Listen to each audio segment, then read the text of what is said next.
Hello again. Today we're going to have a look at how square is your square. Precisely. Now let's have a quick look at the typical type of square. This here is actually an engineer square. I use it for woodworking because I've come for engineering and I thought, well, fine, it works just as well. This is basically your typical type of shape or square. Then of course you have these ones here. Brilliant little work aids, do lots of little different jobs and everything, but unfortunately these are bad for not being square. I'll leave that one out. Anyway, now we have this type of square, which is quite commonly used in woodworking, of course, and it is a very good idea. If you're actually wanting to upgrade and move on for a bit and actually have a decent square, really and truly you should have one of these. Quick story, my dad wasn't very happy when I bought this. He thought I was wasting me money, till I put it up against his square and showed him how square his square wasn't square. And he said, well, I've been using it for years. I said, yeah, that's how one squares, you've been making things. Anyway, how do we square the square? Well, what we need is to start off with pencil, a sharpener. Stanley knives are not sharpeners, no. They're very good, they will sharpen pencils, yes, but they don't sharpen them the way I want them sharpened, which is a very thin line. There we go. We've now got the point correct now. And you pick these up from most stores like Morrison's, Wickes, Sainsbury's, Asda's, you name it. They all sell these little sharpeners. So it's good and handy to have in your toolbox. Yes, I do have them in my toolbox. Anyway, next we need some sellotape and a white piece of paper. Now, you could try a piece of wood like this if you know it's straight along here. How can you check that?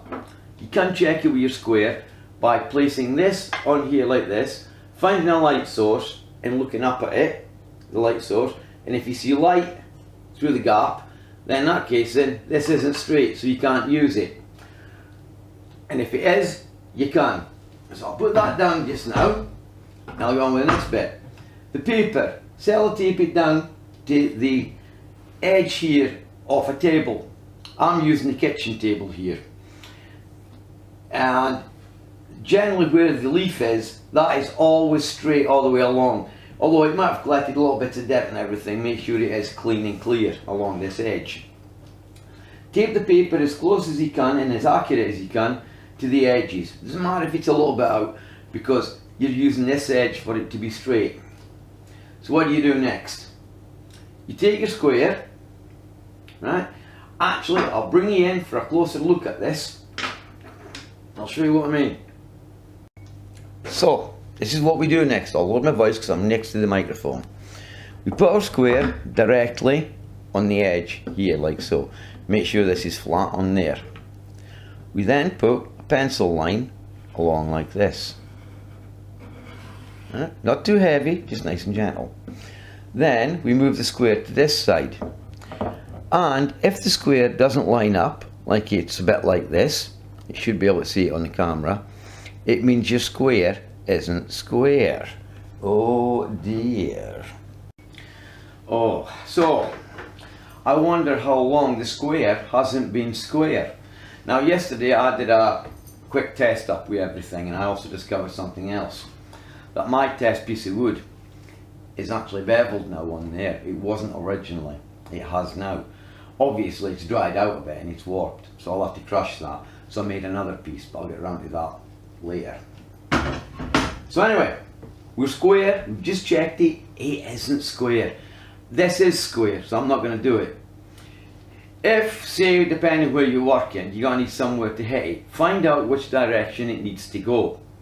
Then either with, I'll use this as an example, it might be easier. If mine isn't square and it needs to come in, you would bang down like this, yes. Because generally the square isn't square because it's been dropped on the ground. That's what happened to this. This is why I'm doing this. Because this was on top of a toolbox, my son lifted it off and it hit the deck. Accidents happen. So I had to sort it out, and this is how I sorted it out yesterday.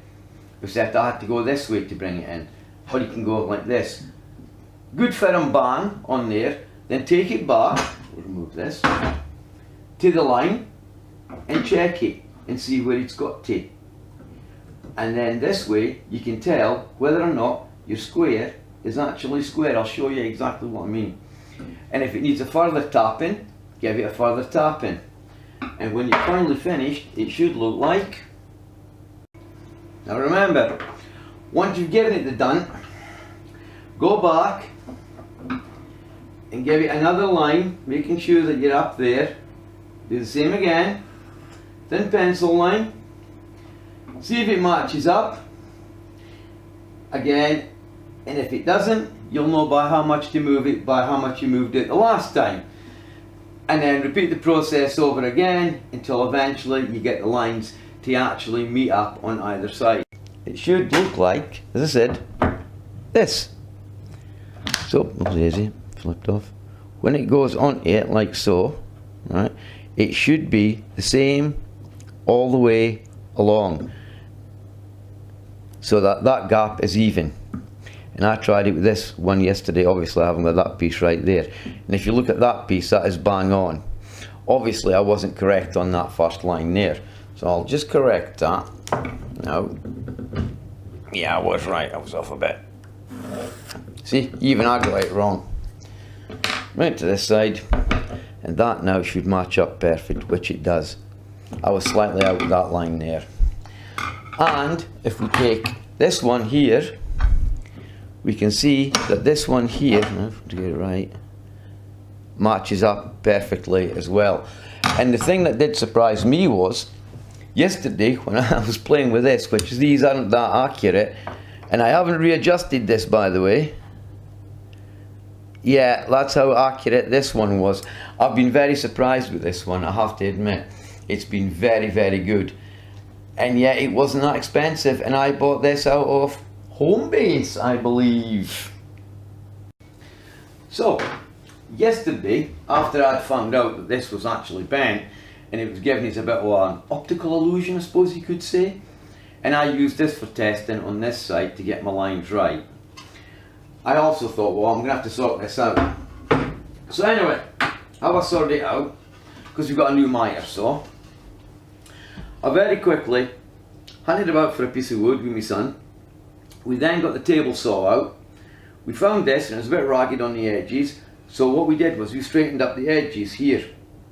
So we knew that this edge now was straight, so when you turned it round and we readjusted the machine and trimmed a bit off this bit, we now know that basically speaking, that and that here is all the same distance.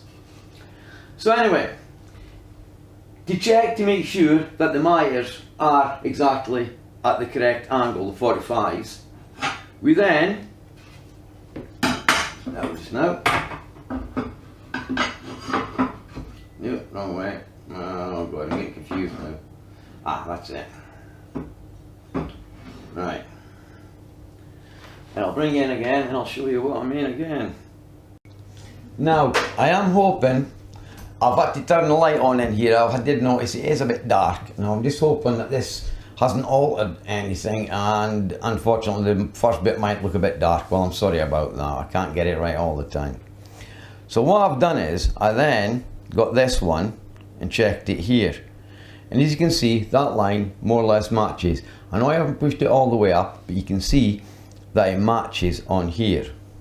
And if we move it further back to this one, move the camera quickly, makes a lot of noise. Right, you can also see that the 45 is also correct as well.